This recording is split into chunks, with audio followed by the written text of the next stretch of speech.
So here we are again with the Center for Earth Education and Learning, the speaker series live. And I have the pleasure again to speak with Peter Maxwell Slattery. Peter, welcome again.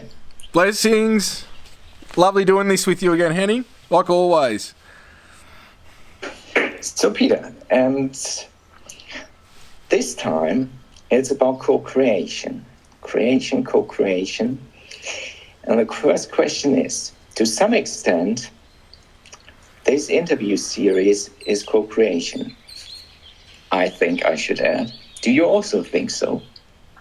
Well, we're all participating in each other's illusion and creating this illusion, and everyone's got free will as well as, we could say, soul missions, and we're all here to learn and experience, and that's what we're doing. We've played the illusion of separation within Source to go out and explore and glean knowledge, and we're all participating in this and creating this reality together. So, 100%, mate.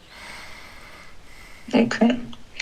And the second question is, what are, from your perspective, some basic aspects of co-creation?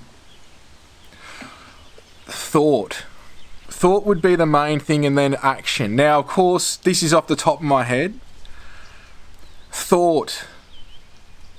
Everything comes into being from a thought. Now, we could go into the spiritual complexities of that, from the light blueprint and how things are constructed. Everything's a manifestation from consciousness. Everything's, whether it's light, sound, or matter, are all different, we could say, manifest from consciousness.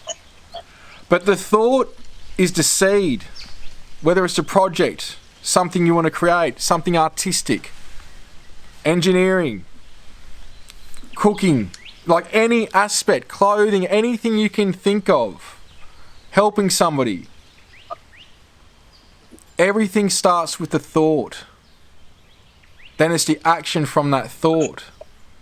And so, if you look at the thought aspect, being conscious that you're aware, and then sitting in that when these thoughts, these ideas, epiphanies, as I say, yes, multidimensional communication works that way, but also we have our own thoughts, our own ideas, our own epiphanies. And so whether it's working on a project, problem solving, creating, it's all starting with the thought, the seed of a thought, and then the energy, the direction, the passion, the purpose. Main things, we could say, energy that you put behind that thought of producing fruit. And so this whole thing is a creation.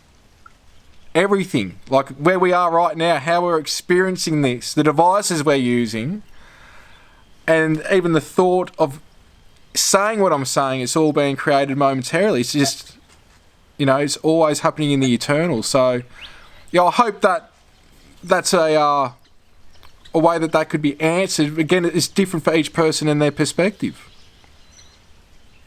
Yeah, I also think so. And I want to add, what resonates with me, what I came across over time, is the best creation, or the best, ultimately, is bringing feminine and masculine energies together. It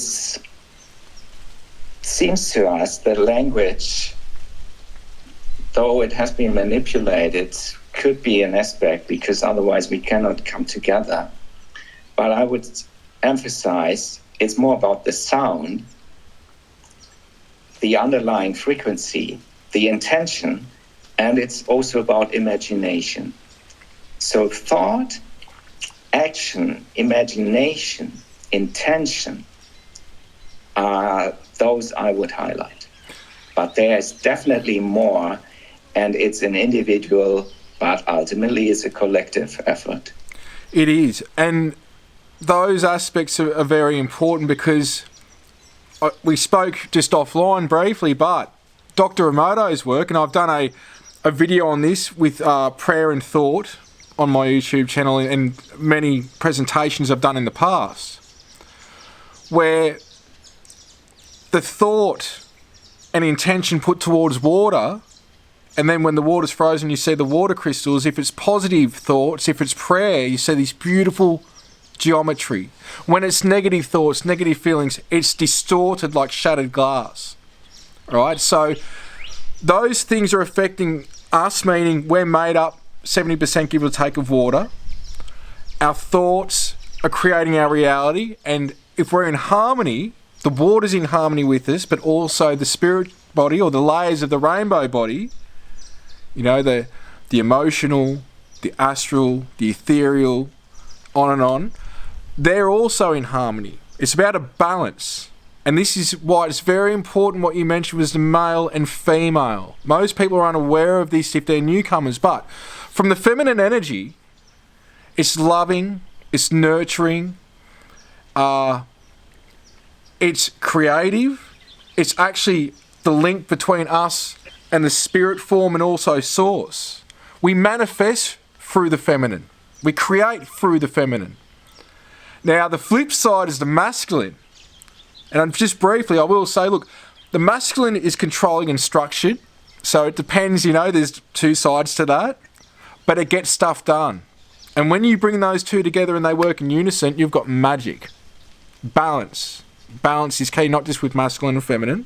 With the mind, body, spirit complex as well, balance is very important. And when you are at your highest expression in that, like I also said to you offline, we're all like snowflakes. No two snowflakes are the same. They're all beautiful, but they've got perfect geometry. And that's because they're in harmony when they come into existence from the, we could say in a way, from the ethers, though there is a process with, you know, snow and everything, how that's done. But it's because it's in harmony that those snowflakes look the way that they do, and we can shine just like a snowflake too. So those things are very important of a balance of masculine and feminine. A little tip I've got for people if they feel like they're overbalanced one way or the other is think about a colour or a feeling that represents masculine or feminine, whatever you feel you may be needing balancing, but needing to embody more of. And just visualise breathing in and out that colour or feeling, or sitting within that colour or feeling for 20 seconds, 2 minutes and let go. Don't have an expectation. But a lot of the time if people are very creative and they're stuck with everything in the physical world, the masculine's what needs to be embodied. And vice versa, just depending on what's going on. But working with so many people now, I tend to find that a huge majority of people are slightly out of balance, but they're meant to be, depending on what's happening in their day-to-day life. Work circumstances, family circumstances, relationship circumstances. There's a whole lot of different reasons why we're usually meant to be just slightly one more than the other. And that's totally changing constantly, depending on what we're doing. So I just thought I'd add that, Henning. Yeah, thank you. And then I would add or highlight the name again, Masaru Emoto. Yes. People would say or have labeled him a researcher of paranormal stuff.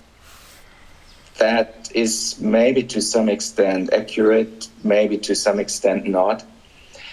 But anyway, I encourage everyone to look into what he has done, and the most impressive thing might be to, again, check what he has put forward and kind of also images he has taken then of the water in this state or that state, so to say, and what kind of, we could say, kind of a snowflake or crystalline structure can be seen. Yeah. And it's repeatable.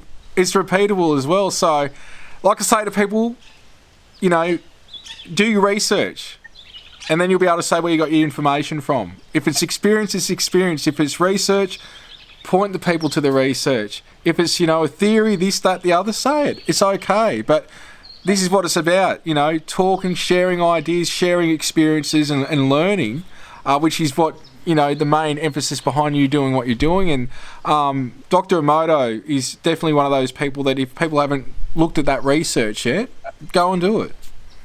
Come to your own conclusions. Yeah. And then third question, Peter. What do you think has to change on Earth in order to enable more or for more co-creation? I don't think more needs to be done, except for people to be conscious and aware of their thoughts and what fruit would they like to produce in their creation. If it's productive, if it's service to others, if it's joyful, you're going to attract that.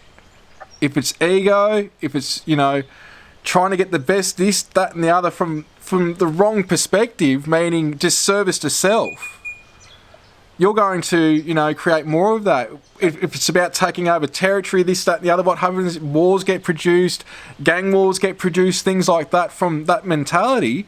If you want prosperity for all, and you're using your thoughts in a positive manner for not just yourself, but it also dovetails, or we could say catch-22 is this positive for the collective. That's what I'd ask people to be, aware of, their thoughts, their ideas, their energies. What are they putting that into? Do you want, beautiful tasting fruit? Or do you want fruit that doesn't last and is bad by the time you get to have it? It's as simple as that. What fruit do you want to produce in your life? Thank you, Peter. And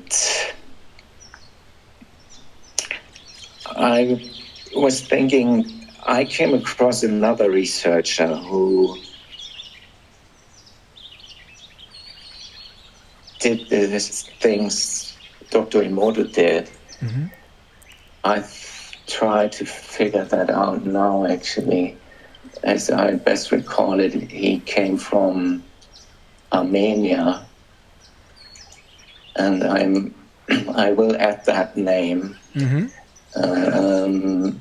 a moment here. And what was the results? As you ponder upon this, still anything to add? I will share that name in a second. Do you know what the results was of that person investigating and doing their research? Was it similar results, or? Yeah, it was similar. It was similar. Yeah. And even just a simple thing I've seen before, where people might get rice and put positive and negative words, and you can see the mold produced a lot quicker on the negative rice with the negative word on it, and the one lasts a lot longer that's got the positive word. So, there's so many ways you could look at this in terms of research or ideas of putting, positive words on your water bottle and you drink out of it and all that. But, that would be another great resource if you can throw that up as well, because then people have got to, not just Dr. Emoto's research, but they can see what else is being done out there. So, do that, Henning, for sure. Yeah. Awesome stuff. Yeah, I hope I pronounce it correctly. The name is Edmund Gurgarian. I will put it in the or in writing under this recording when I share it on the Telegram, and you do it maybe there on the YouTube.